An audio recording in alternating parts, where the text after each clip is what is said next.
అందరికీ మన ప్రభువును రక్షకుడైన యేసుక్రీస్తు వారి పేరట ప్రేమపూర్వకమైనటువంటి వందనాలండి. ప్రియులారా, యాకోబు గారు రాసినటువంటి పత్రిక 5వ అధ్యాయము 10-11 వచనాలు మనం చూస్తే, నా సహోదరులారా, ప్రభువు నామమున బోధించిన ప్రవక్తలను శ్రమానుభావమును ఓపికకు మాదిరిగా పెట్టుకొనుడి. సహించిన వారిని ధన్యులనుకొనుచున్నాము కదా. మీరు యోబు యొక్క సహనమును గురించి వింటిరి. ఆయన ఎంతో జాలియు కనికరమును గలవాడని మీరు తెలుసుకొని ఉన్నారు. ప్రియులారా, మనం కొన్ని సందర్భాల్లో మనకు వచ్చినటువంటి సమస్యలను బట్టి, మనం ఉన్నటువంటి పరిస్థితులను బట్టి, ఇంకా నా వల్ల కాదు, ఐ కాంట్ బేర్ అని చెప్పేసి మనం మాట్లాడుతూ ఉంటాము. ప్రార్థనలు అవసరతలు కూడా అలాగే చెప్తూ ఉంటాం. బ్రదర్, ఈ అగ్ని వంటి శ్రమలో నుంచి నేను బయటకు వచ్చేలాగా నా కొరకు ప్రార్థన చేయండి బ్రదర్, నేను భరించలేకపోతున్నాను బ్రదర్, సహించలేకపోతున్నాను బ్రదర్ అని చెప్పేసి మాట్లాడుతూ ఉంటామండి. అయితే దేవుని యొక్క వాక్యం సెలవిస్తుంది ప్రియులారా, అలాంటి పరిస్థితుల్లో ఒక్కసారి యోబు గారి జీవితాన్ని మీరు ఆలోచించండి. యోబు గారి జీవితాన్ని మీరు ఆలోచిస్తే, my dear brothers and sisters, ఒకసారి యోబు గ్రంథం 1వ అధ్యాయం మొత్తం మీరు చదవండి. ఫస్ట్ అధ్యాయం హాఫ్ అంతా కూడా మీరు చూస్తే, యోబు గారికి ఉన్నటువంటి సంపద ఎంత గొప్పగా, ఎంత ఉన్నతంగా ఉంటుందంటే, అది ఆ సంపద ఉండటానికి ఒక పెద్ద సిటీ కన్స్ట్రక్షన్ చేయాల్సిన అవసరం ఉన్నంత పెద్ద సంపద ఉందండి. తూర్పు దిక్కున ఉన్నందరికంటే కూడా అతనే గొప్పవాడిగా ఉండేను.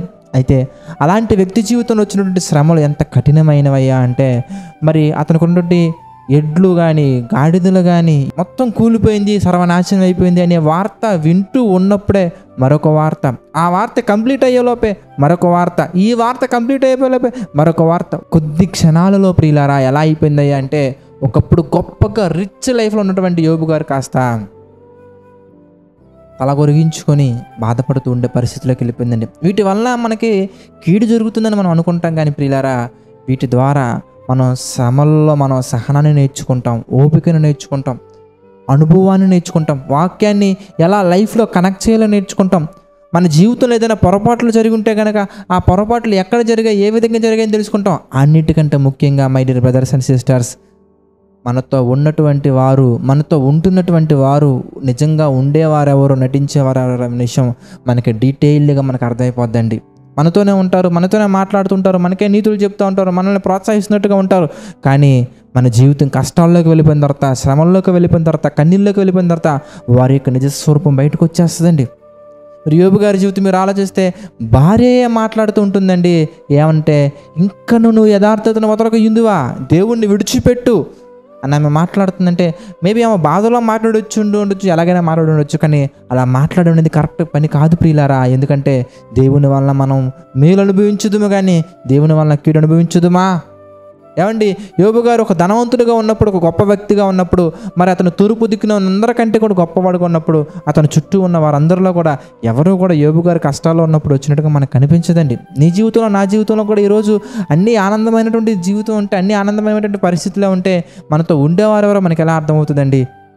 అలాగే మన జీవితం అనేది ఆత్మీయతలో కట్టబడాలంటే ఎన్నో మెలకువలు మనం తెలుసుకొని ఉండాలి. ప్రార్థనలో మెలకువలు తెలియాలి, వాక్యంలో మెలకువలు తెలియాలి, ఆత్మీయ జీవితంలో, ఈ ఆత్మీయ ప్రయాణంలో ఎన్నో మెలకువ ఇవన్నీ కావాలంటే ప్రియులారా, మన జీవితంలో ఇలాంటి శ్రమలు అనేవి తప్పనిసరి.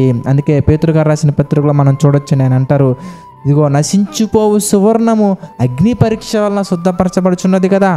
బంగారంలో ఉన్నటువంటి నశించిపోయే తత్వం అనేది కనిపించకుండా పోవాలి అంటే, మేలిమి బంగారం బయటికి రావాలంటే, ద గ్రేట్ షైనింగ్ అనేది రావాలంటే అది అగ్ని పరీక్షలో వెళ్ళబడాలి. అదేవిధంగా నీలో ఉన్నటువంటి క్యారెక్టర్, ఒరిజినల్ క్యారెక్టర్ అనేది తెలియబడాలంటే నీవు కూడా ఇలాంటి శ్రమల్లో వెళ్ళగలగాలి. ఒక్కవేళ కనుక నువ్వు ఈ శ్రమల్లో పడిపోక నిలబడగలిగితే, కొద్ది దినాలకే, మేబీ కొద్ది సంవత్సరాలకే మన జీవితం ఎలా మారిపోయిద్దయ్యా అంటే, యోబు గ్రంథం మనం చూద్దామండి. 42వ అధ్యాయం మనం చూస్తే, మరి అన్ని శ్రమలు అనుభవించినటువంటి యోబు గారిని మాదిరిగా పెట్టుకోమంటున్నారు. ఎందుకంటే శ్రమలలో, కష్టాలలో, కన్నీళ్ళలో, కలవరపడే పరిస్థితుల్లో పడిపోకుండా నిలబడగలిగితే గనక, యోబు గ్రంథం 42వ అధ్యాయం 12వ వచనం మనం చూస్తే, యెహోవా యోబును మొదట ఆశీర్వదించినంత కంటే, సచ్ ఎ గ్రేట్ న్యూస్, మొదట ఆశీర్వదించినంత కంటే మరి అధికముగా ఆశీర్వదించను, అధికమైనటువంటి మేలు పొందుకోవాలని చెప్పేసి మనం మాట్లాడుకోవటం కాదండి. ప్రభువా, నా జీవితంలో రెట్టింపు ఆశీర్వాదాలు ఇవ్వయ్యా, అధికమైన మేలు దయచేయని మనం ప్రార్థన చేయటం కాదండి. ప్రవర్తనలో మనం ఎలా ఉండాలంటే, మనల్ని పడవేసే పరిస్థితులు మన చుట్టూ ఎన్ని ఉన్నా కానీ, నా అనుకున్న వాళ్ళు మనం దెబ్బతీయటం కొరకు మాట్లాడుతున్నా కానీ, కృంగిపోయే పరిస్థితులు ఎదురైనా కానీ, సహించలేని శ్రమలు మనకు వచ్చినా కానీ, యోబు గారిని మాదిరిగా పెట్టుకొని యోబు గారు ఎలా ఉన్నారో మనం చూసి నోటి మాట వలన కూడా పాపము చేయలేదని రాయబడి ఉంటుందండి యోబు గారి గురించి. నోటి మాట వలన కూడా పాపము చేయలేదు.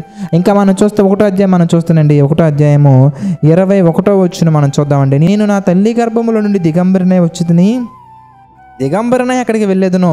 యెహోవా ఇచ్చెను, యెహోవా తీసుకుని పోయెను. యెహోవా నామమునకు స్తుతి కలుగునుగాక.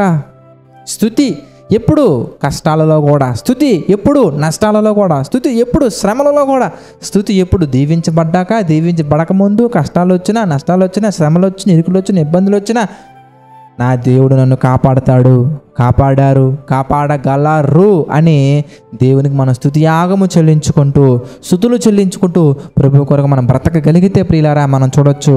12వ వచనం అండి, యోబు గ్రంథం 42వ అధ్యాయం 12వ వచనం మనం చూస్తే, యెహోవా యోబును మొదట ఆశీర్వదించినంత కంటే అధికముగా ఆశీర్వదించెను. అతనికి 14,000 గొర్రెలను, 6,000 ఒంటెలను, 1000 జతల ఎడ్లను, 1000 ఆడుగాడిదలను కలిగిను. మరియు అతనికి 7 కుమారులను 3 కుమార్తెలను కలిగిరి. కనుక అంత గొప్ప ఆశీర్వాదం మనం పొందుకోవాలంటే మన భక్తి జీవితం అంతంతగా ఉండకూడదండి, అంతకంతగా ఉండాలి. అంతకంతకు వర్ధిల్లాలి కానీ అంతంత మాత్రంగా ఉండకూడదు. కనుక ప్రియులారా, మనం అంతకంత రెట్టింపు దీవెనలు మనం పొందాలంటే మనం ఏం చేయాలంటే శ్రమల్లో కూడా స్తుతించగలగాలి, శ్రమలను సహించగలగాలి, ప్రవక్తలను మనం మాదిరిగా పెట్టుకోవాలి. అందరికంటే ముఖ్యంగా యేసుక్రీస్తు వారిని మాదిరిగా పెట్టుకొని గురి యొద్దకు మనం వెళ్ళగలగాలి. అలా మనం వెళ్ళగలిగితే ఎన్నో మేలులు, ఎన్నో సూచక క్రియలు, ఎన్నో అద్భుతాలు మన జీవితంలో చూస్తాము.